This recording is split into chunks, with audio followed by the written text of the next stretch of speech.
one from mom, from dad, and the real one from mom as well. This daughter over here inherited, she's got two black bars, that means she inherited one of daddy's black common genes and mom's black, and you see that the real one from, so mom as well. This daughter over here is the inherited, she's got two black bars, she inherited one of daddy. And you see that it's passed there, there's a 50% chance of passing on to anyone else. Because mom's got two to give, she either gives one or the other, it's a 50-50. So in this gene, mom's got breast cancer, and she's passed it on to this daughter. This daughter has inherited an altered or a mutated or a faulty breast cancer gene. Mom, as well as the son, as well as that this daughter did not inherit a faulty BRCA, so she's scared of developing breast and inherited from a breast cancer. But she still has the population risk of 12%. Does that make sense? Okay. So these are sort of few of transition. This son, I'm not going to look at this here because as you know, we generally know women with breast cancer, she will have up to 80% chance of developing breast cancer in her lifetime because she inherited a gene from her mom. The son, so you don't generally think that they get men get breast cancer, but they do. They do have breasts, they just have a much lower risk if they inherit that red gene, mutated or faulty BRCA gene. This man has got a lower risk of developing breast cancer, but a higher risk than the general population. Okay? Because it is predisposed to developing breast cancer. And men have breasts that have a lower risk. Men with a faulty gene carriers, we call carriers, they are because they just have less breast tissue than we do. However, the 50-50 transmission scenario applies to the latest generation as well, which means so 50-50 chance of passing the of his children. As you can see here, two of his children, this girl inherited that red gene from him, and this boy is clear that he inherited the normal gene. Okay? So that's inheritance, what I just explained to you now, how genes are transmitted from generation to generation. And when there's a faulty gene, what we say is segregating in a family from generation to generation, everybody's at risk within the family. So, if your mom's got breast cancer, and if you go further up the previous generation, or it started at the bottom, this lady comes and she's not got breast cancer, and she's been tested and shown to find that gene clearly before testing these boys, the brothers are at risk, 50% risk. We test and find out it's the dad. Or if we do a family history, don't test, we see by grandmommy. This is the patient, grandmother, paternal grandmother had breast cancer, we can assume that it came from that lifetime. That inheritance is on.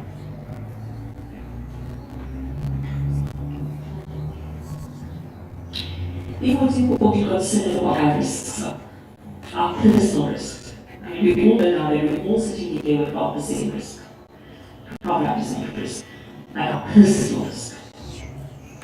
It is something very important for us to consider in us trying to, as a society, managing the incidence of breast cancer. You know, for society as a whole, but also managing your personal risk. So by that time, I mean, considering your risk factors that I spoke about first. Okay? So if you've got a family history, for example,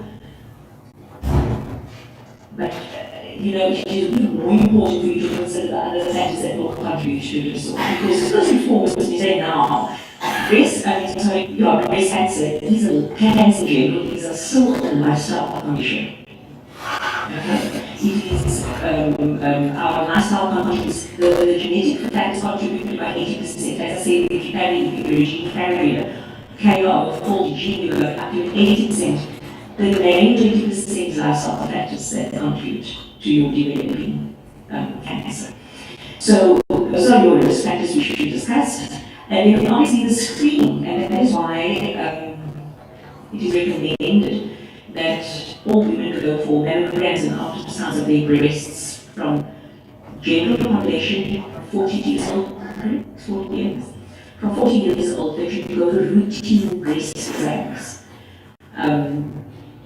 If you are in a family with family history, it's recommended that go early. Okay? Not wait until the 40 years old. But that those are the is recommended you go for your screening to check if anything. Because, this is recommended because the early detection saves lives. Early detection, better outcomes. If the cancer is small, it can be treated and managed more effectively than if it's grown extensively and spread to other parts of the body. And it's a bigger problem to manage. So early detection and then the screening interventions. Okay. The difference between the pre-study and this is how you can see. So besides the screening, it is this calculating or assessing what your personal risk is. Because you can have a family history or not, and you go for your mammograms, you go for your, you go once a year, and you're waiting until you're 40 years old. Because I don't have a family history, I'm healthy, so I'll wait until 40 years old to start the screening. But maybe there's something that in your family that you don't know. Sometimes families don't talk about things, okay? So, sitting down and working out with a healthcare professional, genetics healthcare professional, and working on personal risk is important. You might have a higher than the top of 5%. Therefore, if you are higher, then you would need to undergo rigorous surveillance. Then maybe, is it once a year or other year? For the young population. Sorry? Yes. 2 years. But clearly, if your risk is higher, you go more regularly than that. Okay, so the renal risk of risk is important. So, many tumors, including breast cancers, are syndromic. Now, this is important because for you to, when you go home, to think about what we're talking about today, your own personal, within your own personal context. Which is, oh no, I don't get breast cancer, Auntie so-and-so had ovarian cancer, and pancreatic cancer is not related. It's not breast cancer. Not true. It is related. Those red bars that are in the family that I showed you earlier, that represents a change in altered or faulty breast cancer gene. If you are a carrier of a breast cancer, faulty breast cancer gene, you are a 80% chance of risk of developing breast cancer. But you are also at risk of developing ovarian cancer, breast cancer, ovarian cancer. You are a man, prostate cancer, pancreatic cancer, in women, and then also melanoma and things like that. Okay. So it's when we see a number of different sort of manifestations within the same diagnosis, we call it as a syndrome. Okay. So it's not just breast cancer, we call it hereditary breast and ovarian cancer syndrome. Okay. As it says there, it underlies what causes the development or predisposes one to development of different types of cancer in the family. So, if you're going to go home and sit and think about your own personal cancer, but I write it all down, even if it's not any cancers that I mentioned here, even if it is womb cancer or stomach cancer or leukemia or anything, write it all down. Maybe you will not remember what I tell you now is related to what we know now. Years back, we didn't think it was a syndrome, it was just breast cancer. Now we know syndrome and the ovarian cancer and the pancreatic and the prostate and the melanomas, they are, we now know is associated. So that may change, so make note of everything. But just let me also say at this point that when you take a faulty breast cancer gene, 80% the risk of developing breast cancer, but other cancers have a low risk. So ovarian cancer is up to about 60% chance. I'm a carrier of faulty gene. Then if I've got about a 60% chance of developing ovarian cancer. I think prostate cancer is about 7%, I forget those figures, but it's lower. Higher is still higher than the general population, but lower than the 80 and 60%. Okay. So therefore, taking it for these reasons, it should be clear that taking advantage of knowing what your predisposition is or your susceptibility to cancer is important for your personal management. Okay? Risk management. Why identify hereditary breast cancer? Why is it important? For the reasons that I preempted the slide, I just explained it, right? Because of the 85% breast cancer, the ovarian cancer is 50%. Figures change depending on publications and study groups, and other cancers include. So these that increase risk. So that is why it's important. If I know that I've got this risk, then I can not only go for mammogram clearly, I'm carrying a faulty gene, breast cancer gene, I can't just go for mammograms. I've got to do my gynecological checks also more regularly, go for general scans to see, check your pancreas and your prostate and your skin. You see it involves more surveillance. And so those are the risks. Why do you do that? For your personal treatment. You might find you've got breast, you did a lump that tested and it's cancerous. There's surgery would be an option. Okay? Just a way of an example is the very common and well quoted Angelina Jolie syndrome. She had a mother had breast cancer. She had testing of her gene, breast cancer gene. She was found to have the BRCA1 gene change. So she was at this 85% risk of developing cancer. She had it was removed preventatively. It's extreme. Intervention. Everybody is different. They are, as I said, if you do find your academy, you can just go for more regular balances and checks and just be aware, do your regular self-exams and things like that. Some people will say, okay, just get off. I'm going to say, no, I can't. That's incomparable. Everybody's different. Okay, so what I'm saying that these things are possible, these type of interventions are possible, but it's a personal decision. No medical professional saying you at risk, you have to have breasts removed. Okay? Risks will be discussed, and the implications will be discussed, and then the patient makes the decision for herself. The same will apply obviously for ovarian cancer. I mean, have I children? Do you want more children? Do I have a woman to take out? And all that goes along that. So there's lots of things to consider. So that's your personal implications on knowing whether you can gene change or not, or whether you know whether you're at an increased risk of developing one of these cancers.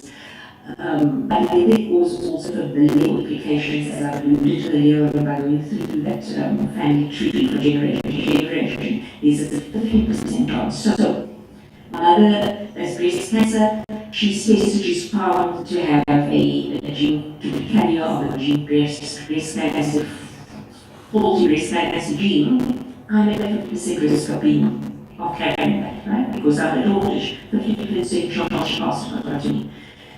knowing that mom had carried it, I can be tested principally asymptomatically. It's called predictably. I don't have cancer.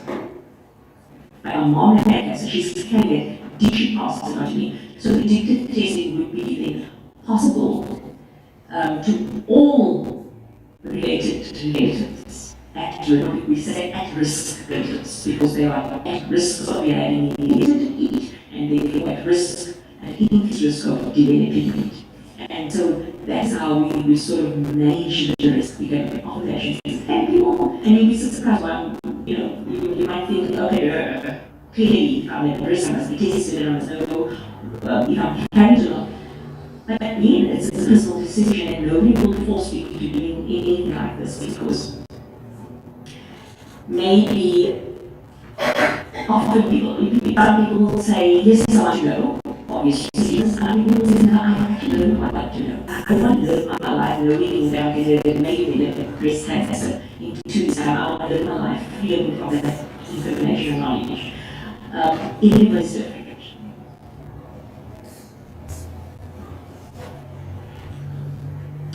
Okay, I'm going to go through the screening programs. We did touch on regarding examinations. Really, please do not skip them. And say that I'm due. Because we covered medical breast exams, cell exams, mammograms, MRIs, especially MRIs is more sensitive than mammogram. And I think it's more routine now to go over a mammogram to also have an MRI because it's more sensitive, so it'll pick up smaller lesions than a breast than which is a mammogram. So that is especially you have to prepare for chemistry. Insist that on an MRI. Or even an ultrasound as well.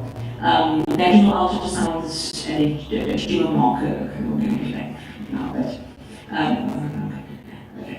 So some of the considerations for before an investigation, how would you integrate an unfavorable result into your life? Let's accept the predictive scenario. You test or not test.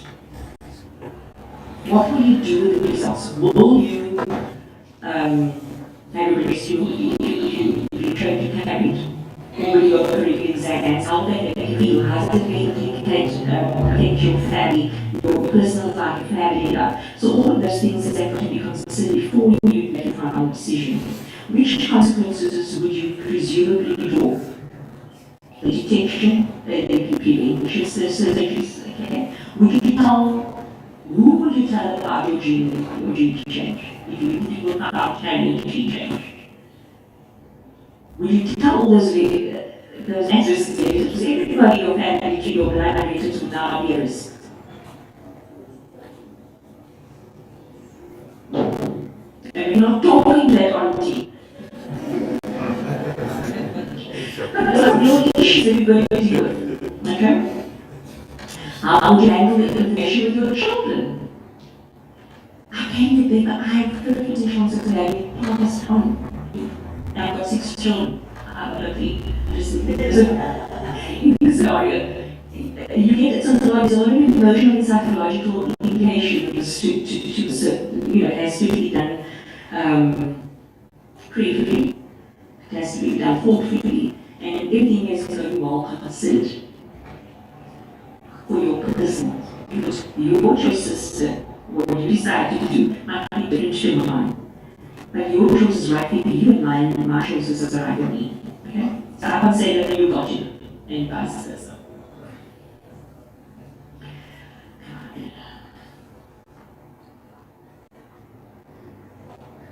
So these are sort of the public health fatigue with breast cancer genetic testing, because also in public health hospitals especially, maybe all these things are very well regulated. Sometimes it's very well regulated. Tests are expensive, so it's not always offered to everybody.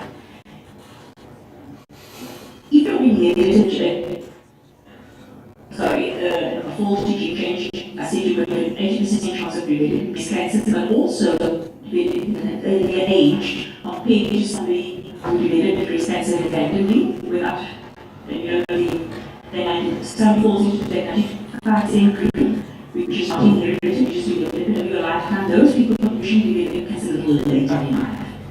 But if you inherited cancer, a predisposition to get cancer, you develop it earlier on in life. When I say earlier on, like this having said, you were diagnosed before the age of 40. Others say the threshold was 50, and you think, oh, was this inherited? Okay? The age of onset is very important.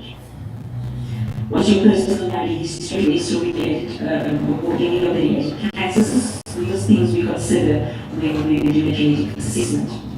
Triple negative, that's the type of cancer cells, and also has implications. Certain types are more indicative of it being familial or not. And some other specific features are all considered, and then if anything looks suggestive of this being a familial form of cancer, say, okay, it can be, they will offer you testing. But more and more, well, that can be, this is South African criteria, because you know there's resource restraints and costs and, the law setting. Worldwide, if you've got cancer, it doesn't matter what your history is and indication. Testing is recommended. Testing is recommended.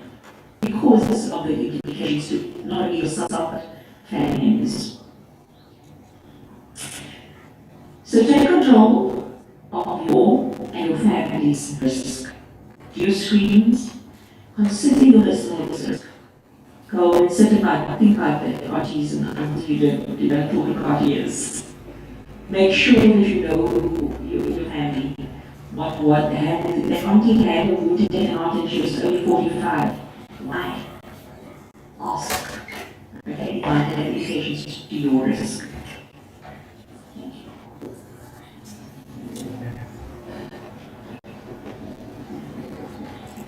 Is there anybody that maybe wants to ask a question?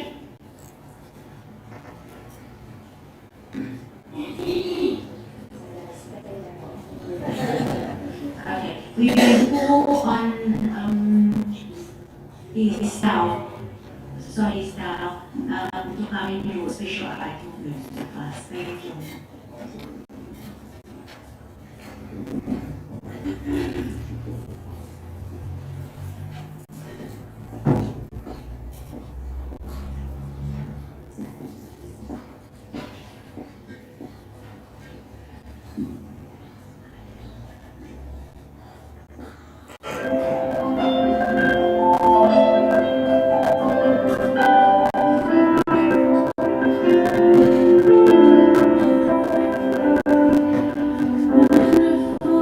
Merciful Savior.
calling me through your throne. Calling, calling me before your throne. You are the one that we praise. You are the one we adore. You give me healing and praise. That's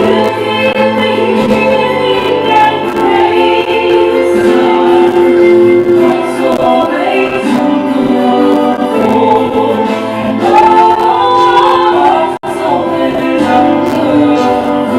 are the one that we praise. You are the one we adore. You give the healing and praise.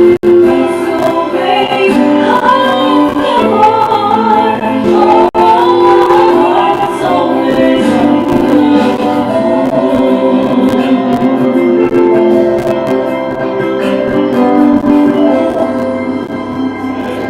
Amen. So now, as you all know, I volunteer for a group each for recovery. And in our colored communities, we didn't really hear about them. So what do we actually do? So let me just give my personal story. Last year, when I used to married, I was looking for a prosthesis, and I didn't know where to go. And eventually, I got onto Facebook, and there I found the number for the British Recovery. So it was also the start of October month, and we had to go daily shopping.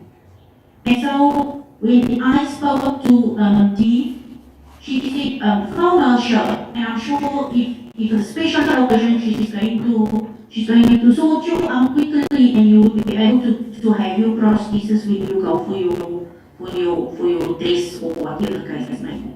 You know, after my operation, my story had COVID, so we didn't have the support of other survivors. We couldn't speak to other people because we were kept in our comfort zone where that was homebound, where we do everything from our houses. So you know what? After I got the number and I contacted Marsha, 1, 2, 3, go, you can come in next week Thursday. I'm doing fittings for, and I didn't even know this. I'm doing fittings for the bra, and I'm doing fittings for the prosthesis.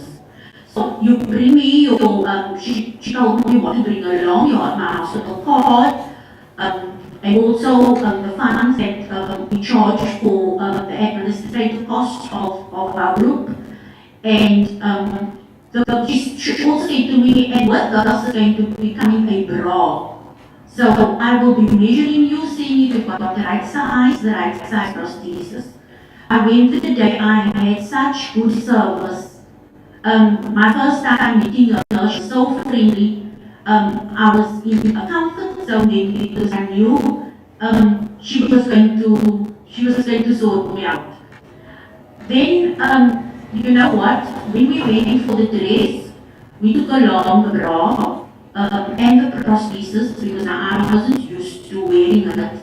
Because the softy that I got, the time after my operation, a few months after, would move from one side to the other, and you have to be very cautious if you were in church, because suddenly all of a sudden you see this woman sitting right up there. Oh no, now I have to juggle to get it back into the right position. Anyway guys, that saved me. You know what? What day did you get married, Karen? The 30th? The 30th of October. And I had on a dress, mind you, without my bra, which is hanging right there in front so you can see it. My mastectomy bra. I only the prosthesis in the dress, but the dress is tight fitting. Like I said in my little piece that I wrote for the group, I found that bag at the dance of my niece's wedding with being confident, knowing nothing's going to shift or pull around. It was the best experience, and this is how my path crossed reach recovery. So I'm just going to call on Carla, our chair lady, and she's just going to give you a brief introduction of what we do.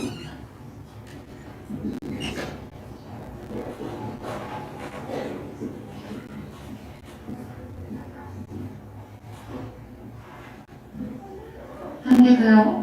Good afternoon, everybody. Good afternoon. Thanks so much for the privilege of having a vote here to talk to you.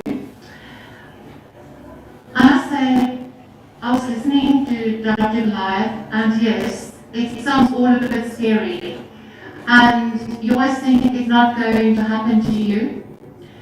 I didn't think it was going to happen to me, although on my father's side, we had breast cancer, and my granny died at the age of 50. And I've got a twin sister, but she has not breast cancer. It just shows you the genetics. And that is how recovery now I became involved in recovery. A volunteer visited me in hospital. We visit the patient's state and private hospitals. And I thought, after my treatment, this is something that I could do.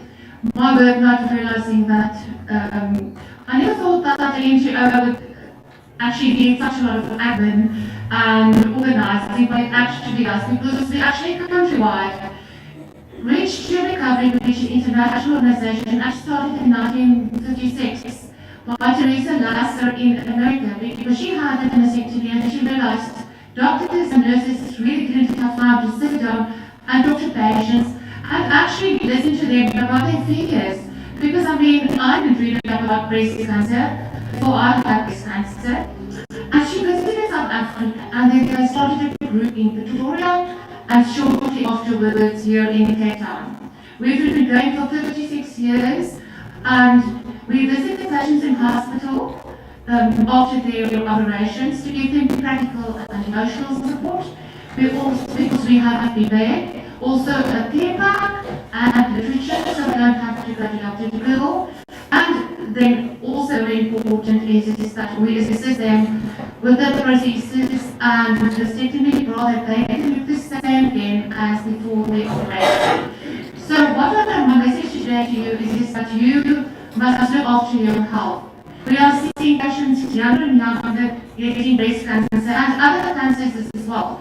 So I would say, learn to know your body, and if there is something that is wrong, it is no use ignoring the lump. It won't go away by itself. And remember, we had an outreach this morning in a very windy Museumburg. And a lady had passed me and said, 2 years ago, I felt this lot and I was so afraid. But I decided to go for my mammogram at Bristol Hospital, and luckily it was just like a fat lump. But she now knows that fear. And I also want to mention that we are so blessed in the Western Cape. We have got the most wonderful state hospitals. We visit state patients in Curtis Square, Victoria, New Sunset. We have a branch at Heidelberg, and I have first-class facilities. So if you don't have medical aid, don't think you can't have a mammogram or you can't have a clinical exam. Please, there is these wonderful facilities, and you will get really good care. So please look after yourself. I can say, when I first I was diagnosed with breast cancer, I had no outward sign. I was feeling healthy, and through a mammogram, they picked up the cancer. So I do go for your regular mammogram. My first little boss, when I got the news I'm going to die and never see my children grow up. Here I am, 12 years later. My son, my eldest is married, my youngest is also out of the house. So I got a bit of an empty nest syndrome because I was a housewife. But you see, if you detected it early, like the doctor said, early detection can save your life, and that is why self-examination is so important every month. And most people, strangely enough, tell me that they felt like themselves. So it's so important to do your self-examination. We at Rich for Recovery try to do our outreach. We have had a very, very busy October month, but looking back, it is actually wonderful that we have spread the message to so many different people in so many different venues.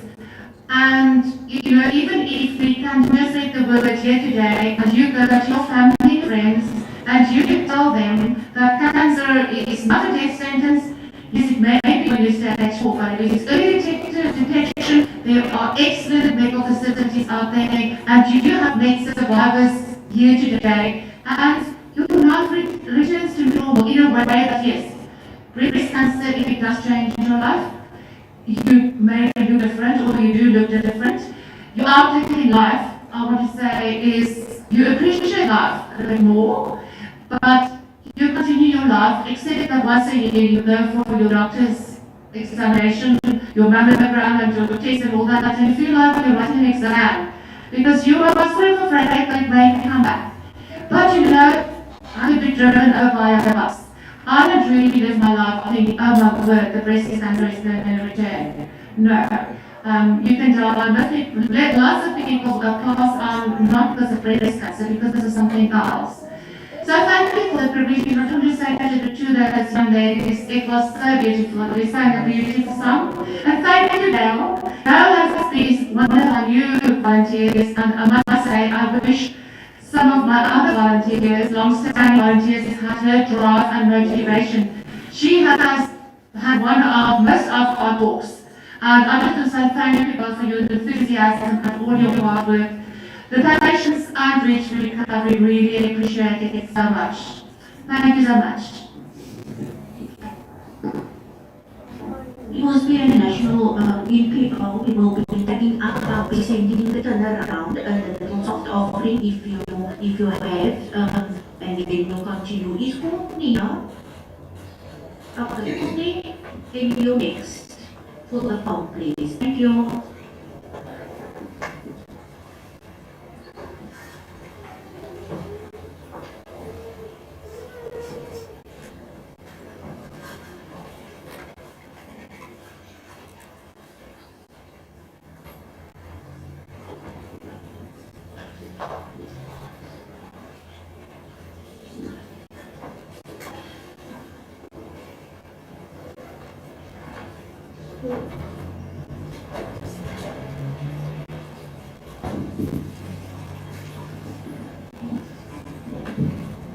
Good afternoon, everyone.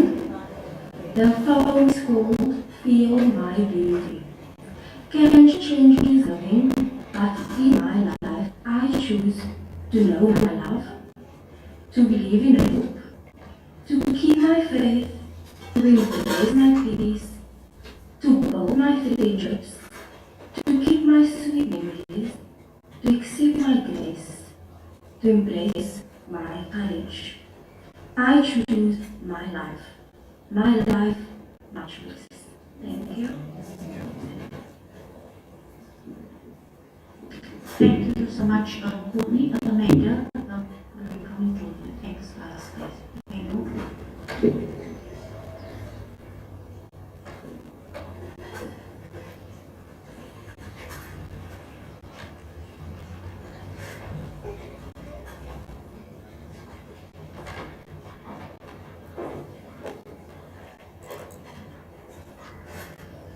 Everybody.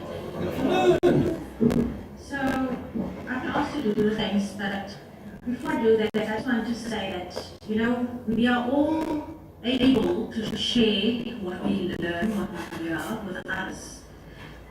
Everyone sitting here has got contact with people at school, contact with people at work, wherever we come across. And most times we are impacted by someone who's either had breast cancer, knows someone who's had breast cancer. And I think the important thing is, like you're saying, is ignorance is bliss. It's not always bliss.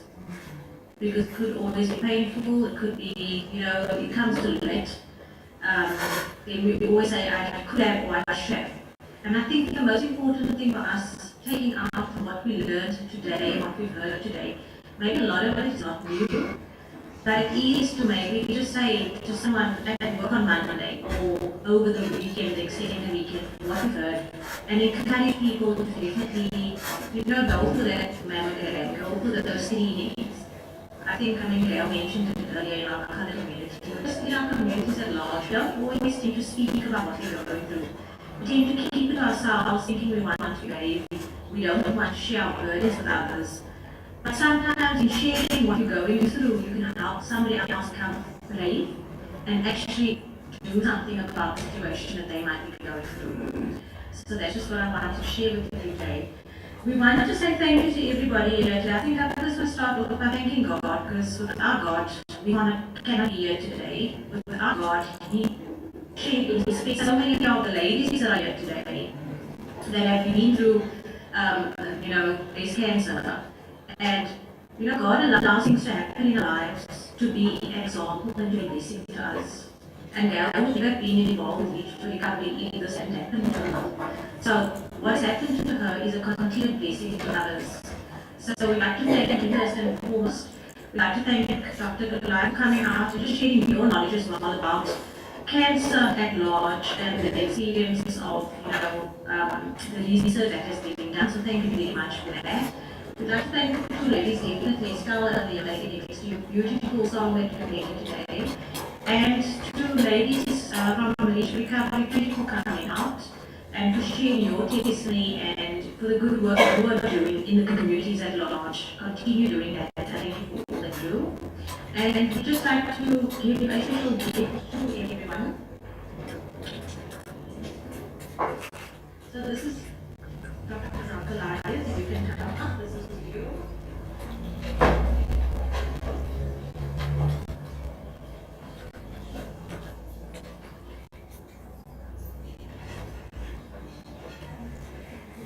And the two ladies.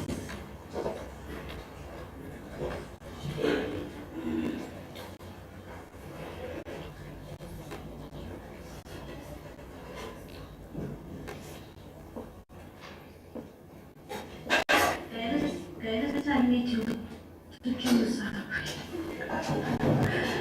on the spot of the moment, and I think maybe I will choose our sister of our church, who's always welcome from our church to say.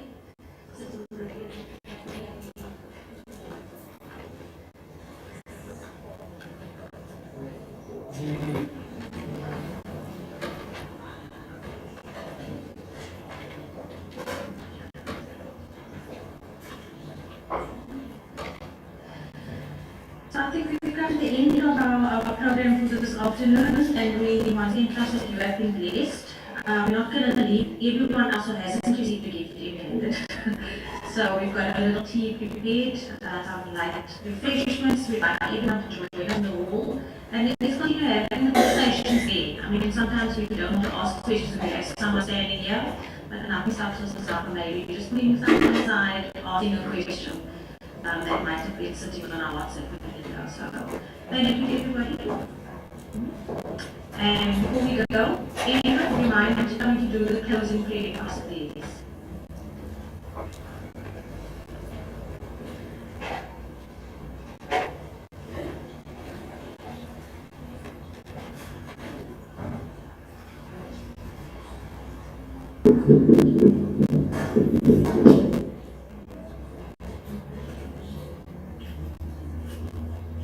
Ons staat vir die gebedsspreek. Genadevolle God en Hemelse Vader, wat 'n voorreg was ons in vanmiddag om te kon luister na die ervaring van vele dames hier vandag. Daar mag moontlik iemand wees in ons midde wie vanmiddag baie vreugagtig is. Selfs iemand wat nie seker is nie. En ons dankie vir die geleentheid dat ons nog 'n paar vrae kan vra na die verrigting hier. Mag ons nie bang wees nie, of bevrees wees nie, maar mag ons die inligting wat ons ontvang het vanmiddag gebruik, oor gaan vertel, sodat ander se lewens ook kan help en ook versterk. Baie dankie vir die geleentheid vir ons in die pas, vir die sprekers wat uitgekom het, vir die pragtige sang, as ook die gedig waarna ons geluister het. Dankie vir die werk, vir die dames van hierdie organisasie, wat hulle deel doen in ons gemeenskap. Ons gemeenskap is vervalle, Here, maar toch gee u dames soos die, met die visie om ander te help. En dit is baie troostend vir ons onmiddellik. Seën dat nou ons samenkomst, soos ons huis toe gaan, beveilig ons op die bewegende paaie, en baie dankie vir die liefde. Die liefde is dat het werkelijk prachtig verwillig. En elke een wat gekomen is een voorbeeld en een toonbeeld van die liefde. Dit sê vir ons dat u vir ons omgee en dat ons ook belangstel in een en ander. Mag ons mekaar versterk en weer u op die hemelse wolke verskyn, mag ons allemaal gereed wees om saam met u te gaan. Dit is my danksegging vir dit. Amen.